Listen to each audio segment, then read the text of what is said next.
She said, "You're acting like a babysitter, not a boyfriend," when I brought up her drinking habits. I said, "Then maybe you need one." What happened at her birthday party proved my point in the worst way for her. Original post: I, 29 male, had been dating Vanessa, 27, for about 3 years. First year was great. Second year, good. Third year, that's when the wheels started coming off.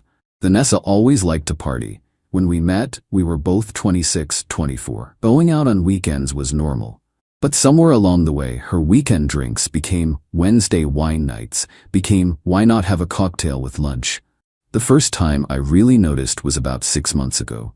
Tuesday afternoon, she called me from a Target parking lot. "Vanessa," slurring.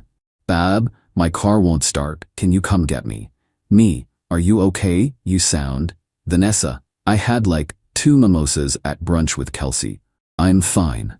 Drove out there. She was definitely not fine. Way past 2 mimosas. Her car started perfectly. She was just too drunk to figure out she was turning the key the wrong way. Me, "Vanessa, it's 2 p.m. on a Tuesday." Vanessa, "So, I don't work till 4. She worked at an upscale hotel as an events coordinator. Started at 4 p.m. that day.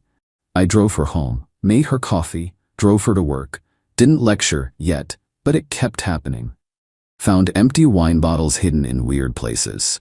Behind the towels in the linen closet, under the bathroom sink, in her car trunk. Finally brought it up one evening. She'd had 3 glasses of wine at dinner and was pouring a 4th. Me, "Hey, maybe slow down a bit?" Vanessa, "Excuse me?" Me, "You've had a lot already, just concerned." Vanessa, laughing, "Oh my God, are you seriously monitoring my drinks? What are you, my babysitter?" Me, "I'm your boyfriend who's worried about you." Vanessa, "Worried about what? That I'm having fun?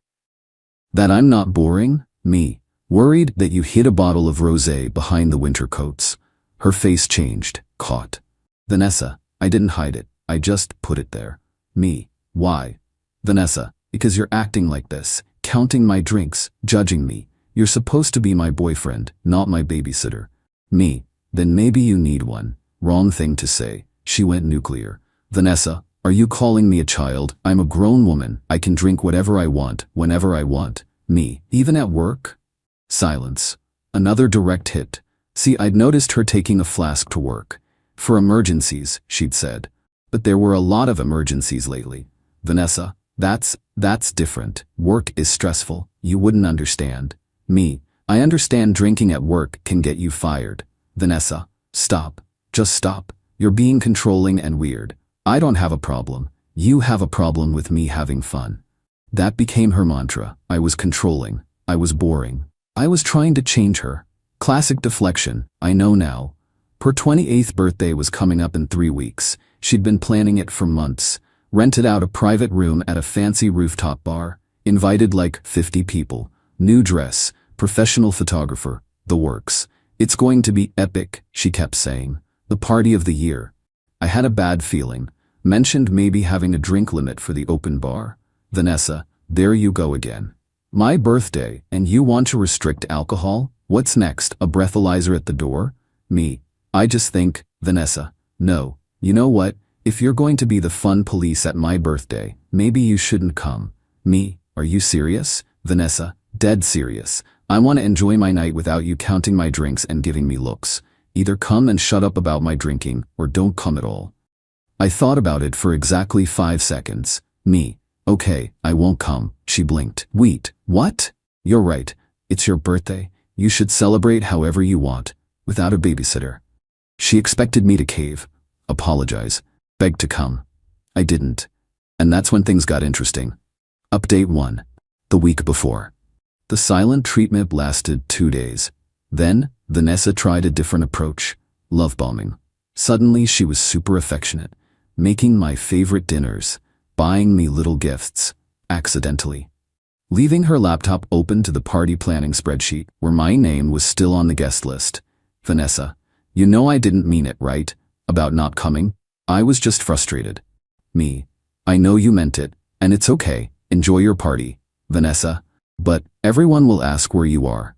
Me, "Tell them the truth. You uninvited me because I expressed concern about your drinking." Her face soured. "I'm not telling people that." Me, Then make something up. Your party, your choice. She tried guilt next, started posting throwback photos of us on Instagram with captions like, "Can't imagine celebrating without this one. Love. And so grateful for my rock." Her friends started commenting things like, "Couple goals," and "Can't wait to see you both Saturday." But I didn't take the bait, didn't like or comment, just watched. By Thursday, she was getting desperate. Her best friend Trina called me. "Trina, dude, what's going on?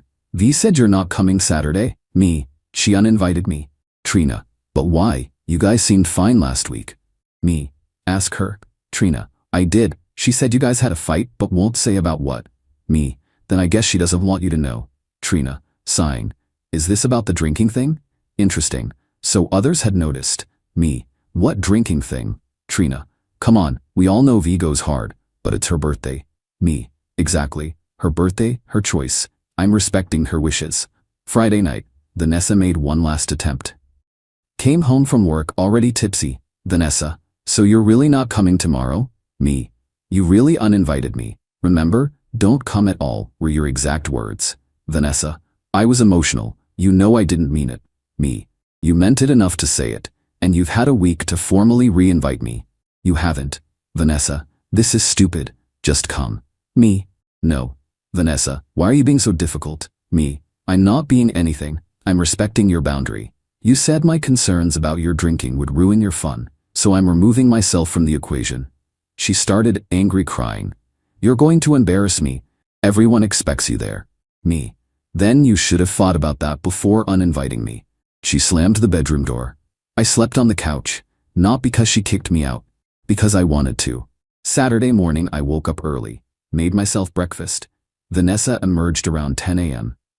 Hungover from Friday's pre-gaming. Vanessa, quietly, "Last chance, please come tonight." Me, "Enjoy your party, Vanessa." She left for her hair appointment without another word.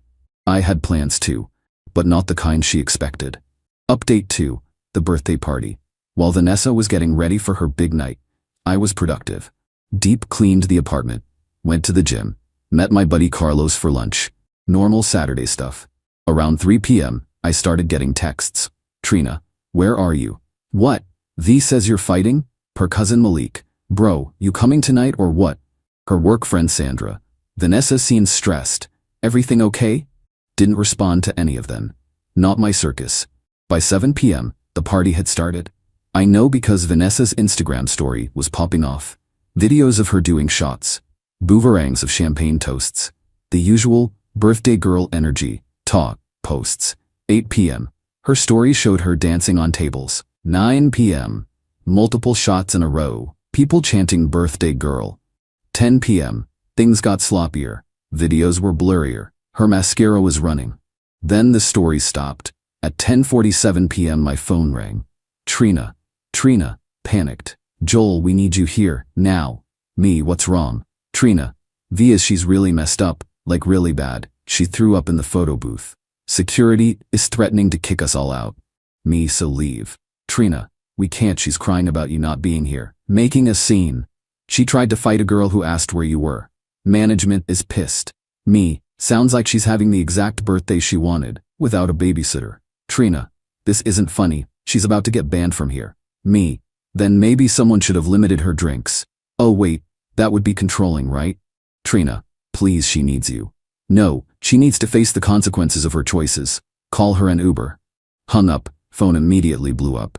Texts from multiple people at the party. I put it on silent and watched Netflix. At 11:30 p.m., the real drama started. Vanessa began drunk texting me. "Where are you? Everyone asking about you. You ruined my B-day. Can't believe you did this. Hope you're happy." Then a long voice message that was just sobbing and slurred words I couldn't make out. At midnight, Trina called again. I almost didn't answer, but figured I should know if she was safe. Trina, "She's in an Uber. We're sending her home." Me, "Is she alone?" Trina, "Sanders with her. But Joel, it's bad. The venue is charging her card for damages. She broke some decorations and puked in multiple places. They took photos for their incident report." Me, "Okay." Trina, "Okay, that's it? Your girlfriend just had the worst night of her life and you say okay?" Me, My girlfriend uninvited me from this party specifically so she could drink without judgment. Looks like she succeeded. Around 1 a.m. I heard keys fumbling at the door. Sandra's voice. Where's your keys, honey? Let's get you inside. I opened the door. Sandra was practically carrying Vanessa, who was a disaster. Makeup destroyed, dress stained, one heel missing. Sandra relieved. Thank God you're here. Helped get Vanessa to the bathroom just in time. Held her hair while she threw up. Sandra looked exhausted. Sandra. The venue, they're really angry. She knocked over their champagne tower display. Tried to dance on the bar. Called the manager some words when he cut her off. Me. How much is the damage? Sandra. They said they'd email her tomorrow with the full amount, but the deposit is definitely gone. That was $500. After Sandra left, I got Vanessa water, helped her change, put her to bed. She kept mumbling about her ruined birthday. Sunday morning came with a vengeance for her, and with it, the email from the venue. Final update. The aftermath. Vanessa woke up around noon Sunday, groaning. I was in the kitchen, coffee ready. Vanessa, my head is killing me. Me, there's water and ibuprofen on the nightstand. She stumbled out 20 minutes later, looking rough. Vanessa, last night was fuzzy, but I remember you weren't there. Me, you uninvited me, remember? Vanessa, people kept asking where you were. It was embarrassing. Me, more or less embarrassing than throwing up in a photo booth. Her face went pale. I didn't. Me, check your email. She grabbed her phone, the venue that sent an itemized bill. Broken champagne display, $300. Professional cleaning, multiple areas, $400. Lost deposit, $500. Damaged photo booth props, $150. Total due, $1,350. Plus they banned her from the venue, permanently. Vanessa. This can't be right. They're scamming me. Me. They have photos. Want to see? She didn't. Instead she opened Instagram. Her story views were way up. But not for good reasons. People had recorded her meltdown. Her trying to fight that girl. Her falling off the bar. Her being escorted out by security. It was all there, posted by random guests and strangers. Someone had made a TikTok. When the birthday girl gets too lit. It had 50K views. Her phone started ringing. Her boss. Vanessa, I'm sorry to call on Sunday, but I'm getting concerning tags about an incident at Skybar last night. That's one of our venue partners. Vanessa went white. I forgot. Her hotel had partnerships with several event venues, including the rooftop bar. Vanessa, it was just, my birthday got out of hand. Boss. The venue manager called me directly. You apparently called him a pathetic little man and threatened to ruin his business while identifying yourself as our events coordinator. Vanessa, I was drunk. It was my birthday. Boss, being drunk doesn't excuse damaging a partner venue and threatening their staff. We need to meet first thing Monday. After she hung up, Vanessa sat in silence. Then tried to flip it. Vanessa, this is your fault. If you'd been there. Me, stop, full stop. You uninvited me because I expressed concern about your drinking. You said I was being a babysitter, not a boyfriend. Vanessa, I didn't mean. You meant it. And last night proved I was right to be concerned. You couldn't control yourself at your own birthday party. Vanessa, one bad night doesn't mean. Me, check your credit card statements. She did. Bar charges from the past month totaled over $1,200, not including the party damage. Me, check your Uber history. Over $400 in rides from bars in the last 30 days. Because she was too drunk to drive. Me, still think you don't have a problem? She started crying. But not apologetic tears. Angry tears. Vanessa, you set me up, you knew this would happen. Me, I knew if you drank without limits there'd be consequences. That's why I tried to talk to you about it. You called that controlling. Monday came. Vanessa's meeting with her boss didn't go well. She wasn't fired, but was put on probation. Any alcohol-related incident at work or with work partners would mean immediate termination. She came home, humiliated. Vanessa, they're treating me like an alcoholic. Me, maybe because you're acting like one. That started another fight. She blamed me for not protecting her from herself. Classic addict logic. Everyone else's fault, but hers. The relationship limped along for 2 more weeks. She tried to moderate her drinking, lasted about 4 days. Then I came home to her passed out on the couch, wine bottle empty, work laptop open to an unfinished event proposal due that day. I took a photo of the scene. Not to shame her, for my own records, because I knew what was coming. The next morning I told her I was done. Me, I can't watch you destroy yourself anymore. Vanessa, you're leaving me because of one bad night? Me, I'm leaving because you refuse to admit there's a problem. Your birthday party wasn't a one-off. It was a public display of what happens privately, all the time. Vanessa, you're so self-righteous, acting like you're perfect. Me, I'm not perfect. But I don't drink myself into blackouts and blame everyone else for the consequences. She moved out a week later, told everyone I was controlling and couldn't handle a woman who liked to have fun. Fine, let them think that. Last I heard through mutual friends, she got terminated from the hotel 2 months later. Showed up drunk to a major client event. The probation violation was immediate termination. She's living with her parents now. Still posting party pics on Instagram, but from dive bars instead of rooftop lounges. Still blaming everyone else for her bad luck. Me? I'm good.